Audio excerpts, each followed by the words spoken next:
80 ఏళ్ళు వెనక్కి వెళితే విధవరాండ్లు మరుగుతుంది చంపేశారు. ఇంకా ఒకవేళ బతకనిస్తే వాళ్ళని ఎదురు రానివ్వరు, వాళ్ళ ముఖం చూడరు, వాళ్ళ ఒక శుభకార్యానికి ఉండరు. జస్ట్ 80 ఏళ్ళు వెనక్కి వెళ్ళారు.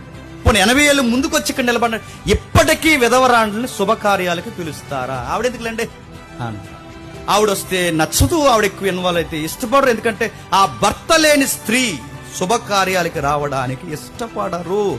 ఆమెను వచ్చినట్టు పైకి అలా పలకరించినా గాని వచ్చింది ఏంటండి అనుకుంటారు. ఇప్పటికీ ఆ వాదన గుండెల్లో బతుకుందా లేదు. పొద్దున్నే వాళ్ళ ముఖం చూడడానికి ఇష్టపడరు, పొద్దున్నే ఎదురు రావడానికి ఇష్టపడరు, వాళ్ళని ఎక్కడా గౌరవించరు, సమాజంలో గౌరవించరు, కుటుంబంలో గౌరవించరు.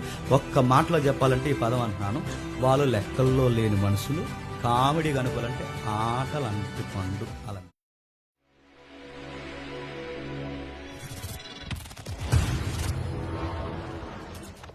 ఇజ్రాయెల్ దేశంలో 10 సంవత్సరాల తర్వాత కొడుకులు చనిపోయారు, కోడళ్ళు ఉన్నారు. ఒక వార్త నయోమి దగ్గరకు వచ్చింది.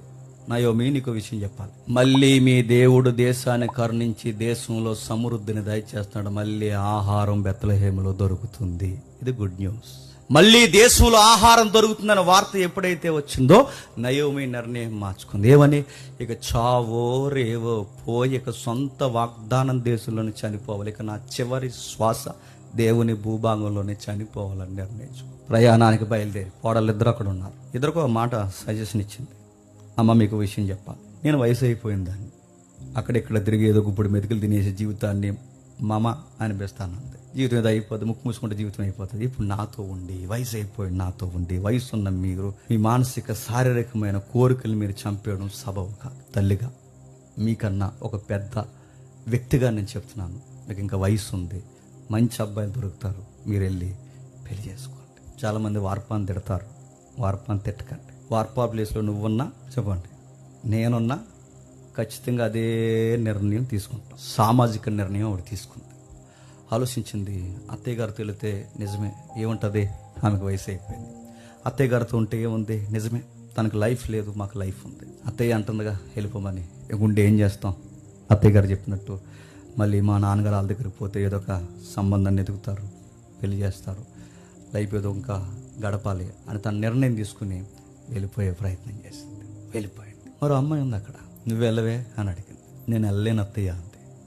ఏ అని అడిగింది. నువ్వు నాకు తోడు ఎదుక్కోమని చెప్తున్నావు, రివర్స్ నేను అడుగుతున్నాను, మేము పోతే నీకెవరు తోడుంటారని అడిగింది. ఈ టైంలో నీకు తోడు చాలా అవసరం. ఆ పాయింట్ నాకు తెలుసు. నాకు ఎలాగైనా తోడు వస్తుంది, రాకపోవచ్చు, రాకపోయినా నష్టం.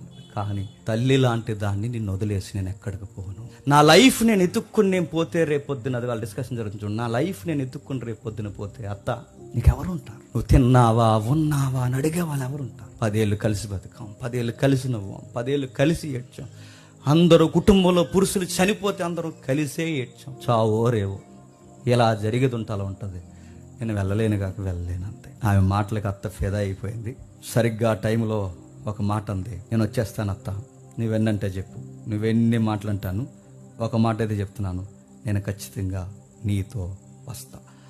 వాళ్ళిద్దరూ బాగానండి, వాళ్ళిద్దరూ ఆ నిర్ణయం తీసుకుని అక్కడి నుండి బెత్లెహేముకి వస్తే ఏం జరిగిందో చెప్పే స్టోరీయే చెప్పాలి. ముఖ్యాంశాలు రూతు గ్రంథం. ఇది కూడా అర్థమైపోతే రేపు పొద్దున్నే తూర్పు అయిపోయిందో చెప్పండి. ఇది దాని బ్యాక్గ్రౌండ్. అంటే ఒక అత్తాకోళ్ళ మాట్లాడుకుని ఆ మోయాబు దేశం నుంచి ఎక్కడికి వస్తారు, బెత్లెహేముకి వచ్చారు. ఎందుకు? మ్యాప్ దాటి వెళ్ళారు. మళ్ళీ 10 సంవత్సరాల తర్వాత ఆహారం దొరుకుతుందని అత్తగారు వచ్చేస్తానంది. ఆ పెద్ద కోళ్ళు వెళ్ళిపోయింది, చిన్న కోళ్ళ మాత్రం రూతు ఎథిక్స్ని ఫాలో అయింది. ఈ కోరికలు, ఈ సంసారాలు ఇవన్నీ దైవ చిత్తం, కానీ ముందు నిన్ను వదిలేసి మాత్రం నేను వెళ్ళలేను అంతే. మొత్తం మీద వచ్చింది, బయటకు వచ్చారు. ఏం జరిగిందో చెప్తున్నారు. ఇప్పుడు బాగా వినండి.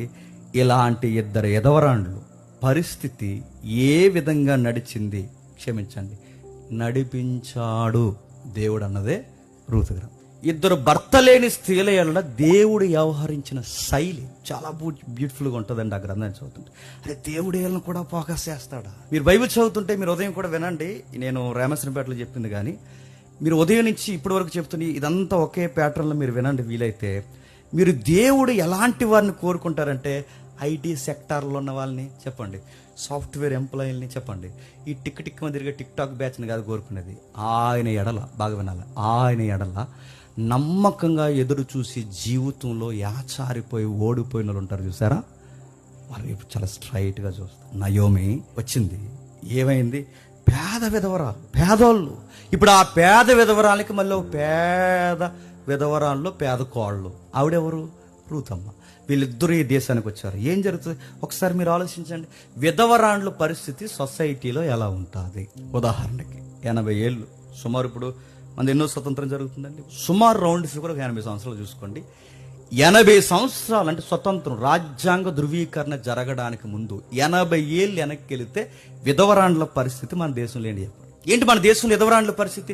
భర్త చనిపోతే భర్త స్థితి మంటల మీద ఎవరిని కాల్చేస్తారు? కాల్చేయాలంతే. ఆ కాల్చేస్తున్నప్పుడు చెబుతున్న స్లోగన్ ఏంటో తెలుసా? అది ఆమె కర్మ, ఆమె జీవితం అలా రాసిపెట్టుంది. తన జీవితంలోకి అలాంటి భర్త వచ్చాడు. ఇప్పుడు చనిపోతే ఆమె సొసైటీలో ఏం చేస్తుంది? ఆయన లేనప్పుడు ఎవరికి సేవలు చేస్తుంది, ఎవరికి ఉడుగుని చేస్తుంది. అందుకే సనాతన ధర్మం ప్రకారం చంపే. ఆ రోజున్న ఉన్మాదపు చర్యల పుస్తకం ఉంది, పేరు నేను చెప్పట్లేదు, కానీ దాని ప్రకారం చంపేశారు. చంపలేదని ఇప్పుడు ఏదో క్లైమ్ చేసుకుంటున్నారు, కానీ చంపారు. హిస్టరీని ఎవడు మార్చలేరు. దానికి గవర్నమెంట్ కూడా చట్టాలు చేసింది. చట్టాలు గవర్నమెంట్ చేసిందంటే పక్కా కల్చర్ ఇండియాలో ఉందనేగా. బ్రిటిష్ గవర్నమెంట్ కూడా దాన్ని అబ్యూజ్ అని చెప్పిందని ఖచ్చితంగా అది జరిగిందనేగా. 80 ఏళ్ళు వెనక్కి వెళితే విధవరాండ్లు మరుగుతుంది, చంపేశారు. ఇంకా ఒకవేళ బతకనిస్తే వాళ్ళని ఎదురు రానివ్వరు, వాళ్ళ ముఖం చూడరు, వాళ్ళ ఒక శుభకార్యానికి ఉండరు. జస్ట్ 80 ఏళ్ళు వెనక్కి వెళ్ళండి. పోనీ 80 ఏళ్ళు ముందుకు వచ్చి ఇక్కడ నిలబడి ఇప్పటికీ విధవరాండ్లని శుభకార్యాలకి పిలుస్తారా? ఆవిడెందుకులేండి అంటారు. ఆవిడొస్తే నచ్చదు, ఆవిడ ఎక్కువ ఇన్వాల్వ్ అయితే ఇష్టపడరు. ఎందుకంటే ఆ భర్త లేని స్త్రీ శుభకార్యాలకి రావడానికి ఇష్టపడరు. ఆమెను వచ్చినట్టు పైకి అలా పలకరించినా గానీ ఈవిడొచ్చింది ఏంటండి అనుకుంటారు. ఎప్పటికీ ఆ వాదన గుండెల్లో బతుకుందా లేదా? పొద్దున్నే వాళ్ళ ముఖం చూడడానికి ఇష్టపడరు, పొద్దున్నే ఎదురు రావడానికి ఇష్టపడరు, వాళ్ళని ఎక్కడా గౌరవించరు, సమాజంలో గౌరవించరు, కుటుంబంలో గౌరవించరు. ఒక్క మాటలో చెప్పాలంటే ఈ పదం అంటున్నాను, వాళ్ళు లెక్కల్లో లేని మనుషులు. కామెడీ కనుకోవాలంటే ఆటలంటి పండు అలంతే. వాళ్ళని పెద్ద ఏం పట్టించుకోరారు. 80 ఏళ్ళు వెనక్కి వెళితేనే ఇంత దారుణంగా ఉంటే ఇప్పుడు మీరు వెనక్కి రండి. ఇక్కడి నుంచి క్రీస్తుకి 2000 సంవత్సరాలు. ఎంత? ఇక్కడి నుంచి యేసుక్రీస్తు వరకు 2000 సంవత్సరాలు. అక్కడి నుండి ఎంత? రూతు కాలానికి సుమారు 1200 నుంచి 1300 సంవత్సరాలు, 1300 సంవత్సరాలు. అంటే ఇక్కడి నుంచి అక్కడికంటే సుమారు 3300 లేదా 3200 సంవత్సరాల క్రితం విధవరాణ్ణి ఎలా చూస్తారో ఒక్కసారి మీరు గెస్ చేయండి. 80 ఏళ్ళు వెనకాల ఇంత దారుణంగా చూస్తే 3200 సంవత్సరాల క్రితం ఇక విధవరాణ్ణి ఎలా చూస్తుంటారు? పైగా పేదది ఎలా చూస్తారు చెప్పండి? సమాజం పట్టించుకోదు, బంధువులు పట్టించుకోరు, ఎవ్వరు పట్టించుకోరు. తన పరిస్థితి ఏంటి? తన ఊర్లో తన గురించి ఏం మాట్లాడుకుంటారు? వెళ్ళిందండి, ఏదో సంబంధాలు కలుపుకుందని ఎరగదిద్దామని, మళ్ళీ తిరిగి వచ్చిందండి. ఏమి సాధించిందండి ఈ ముసలిది? అయ్యిందండి. ఎన్ని గుసగుసలు వినబడతాయి, ఎన్ని మాటలు అంటారు, ఎన్ని పొడిసే మాటలు అంటారు. ఒక్కటేంటి రెండేంటి అనాల్సిన మాటలన్నీ అన్నారు. అలాంటి టైంలో మీకు గుర్తుపెట్టుకోండి, ఒక ఊర్లో ఒక పేద విధవరాలు, బాగా వినాలి, ఒక ఊర్లో ఒక పేద విధవరాలు, పనికి రానిది, దేవుని ఆజ్ఞకు వ్యతిరేకంగా వెళ్ళిపోయి మరో దేశంలో తెస్టేసి మళ్ళీ తిరిగి వచ్చిన ఒక పేద విధవరాలు ఒక పల్లెటూరులో మూలన అక్కడుండి నా బతుకేంటని వేసారిపోయి చూస్తున్న టైంలో తన లైఫ్లోకి దేవుడు ఇన్వాల్వ్ అయ్యాడంటే మీకేమనిపిస్తుందో నాకు తెలియదు, కానీ నా వెంట్రుకలు ఒకేసారి ఇలా లేచినట్ట. మీకేమనిపిస్తుందో నాకు తెలియదు. అరే వీళ్ళు ఎవర్రా అంటే వాళ్ళు చెప్పుకోదగ్గ స్త్రీలు కాదు. వాళ్ళు ఎవర్రా అంటే సొసైటీలో వాళ్ళకంత బెంచ్ మార్క్ ఏమీ లేదు. వాళ్ళు ఎవర్రా వాళ్ళ గురించి చెప్పుకోవడానికంటే వాళ్ళ ఐటీ సెక్టర్లో పనిచేసే స్త్రీలు కాదు, వాళ్ళ సాఫ్ట్వేర్ ఎంప్లాయీస్ కాదు, వాళ్ళు హై ఎడ్యుకేటెడ్గా ఉన్న పీపుల్స్ కాదు. వాళ్ళు ఎవరో చదువులేనిది, అంతంత మాత్రమే జీవితం జీవించేది. గుప్పడి మెతుకులు ఈ రోజు ఉంటే మళ్ళీ 4 రోజుల తర్వాత ఏంటో అడ్రస్ లేనిది, పరగేరుకుంటే గాని బతుకు లేని ఒక ఆడది, రేపు పొద్దున ఎలా బతకాలో తెలియని, దిక్కు మక్కు తెలియని, గ్యారంటీ లేని ఒక అభాగ్యురాల జీవితం. అలాంటి లైఫ్ లోకి దేవుడు ఇన్వాల్వ్ అవ్వడం ఏంటి? ఇన్వాల్వ్ అవ్వడం కాదు. ఇజ్రాయెల్ దేశం కుళ్ళిపోయినప్పుడు వ్యభిచారాలతో, హత్యలతో, నరహత్యలు, ముక్కలుగా మనుషులు నరుక్కుంటున్న టైంలో ఇజ్రాయెల్ దేశానికి వెలుగునివ్వడానికి దేవుడు ఎంపిక చేసిన ఫ్యామిలీ అడ్రస్ ఏంటని ఆలోచిస్తే విధవరాండ్ల కుటుంబం ఎంత వింతగా ఉందో చూడండి. దేశానికి వెలిగివ్వడానికి ఈ పేదదా, దేశానికి వెలిగివ్వడానికి ఈ పేద కుటుంబమా, దేశానికి వెలిగించడానికి ఇదిగో ఈ పనికిరాని ఎవరైతే ఉన్నారో ఈ పెద్దావిడ, ఆ విధవరాండ్ల కోడు, వీళ్ళని దేవుడు ఎంపిక చేస్తున్నాడు. నువ్వు నమ్మలేని నిజం, వాళ్ళనే ఎంపిక చేస్తున్నాడు. దేవుడి కార్యాలు ఎలా ఉంటాయో తెలుసా? మనం అనుకుంటాం రాజుల కుటుంబం నుంచో, మోతుబర్ల కుటుంబం నుంచో, అక్కడి నుంచి ఎక్కడి నుంచి రారు, వాళ్ళు వచ్చిన తిన్నంగా సేవ చేయరు. ఎవరు కావాలో తెలుసు దేవుడికి? మళ్ళీ చెప్తున్నాను, నలిగిపోయి జీవితంలో యాసారిపోయి గుప్పడి మెతుకుల కోసం ఏడ్చే వాళ్ళు ఉంటారు చూసారా, లగ్జరీ అంటే తెలియని వాళ్ళు ఉంటారు చూసారా, వాళ్ళు ఉంటారండి దేవుడు.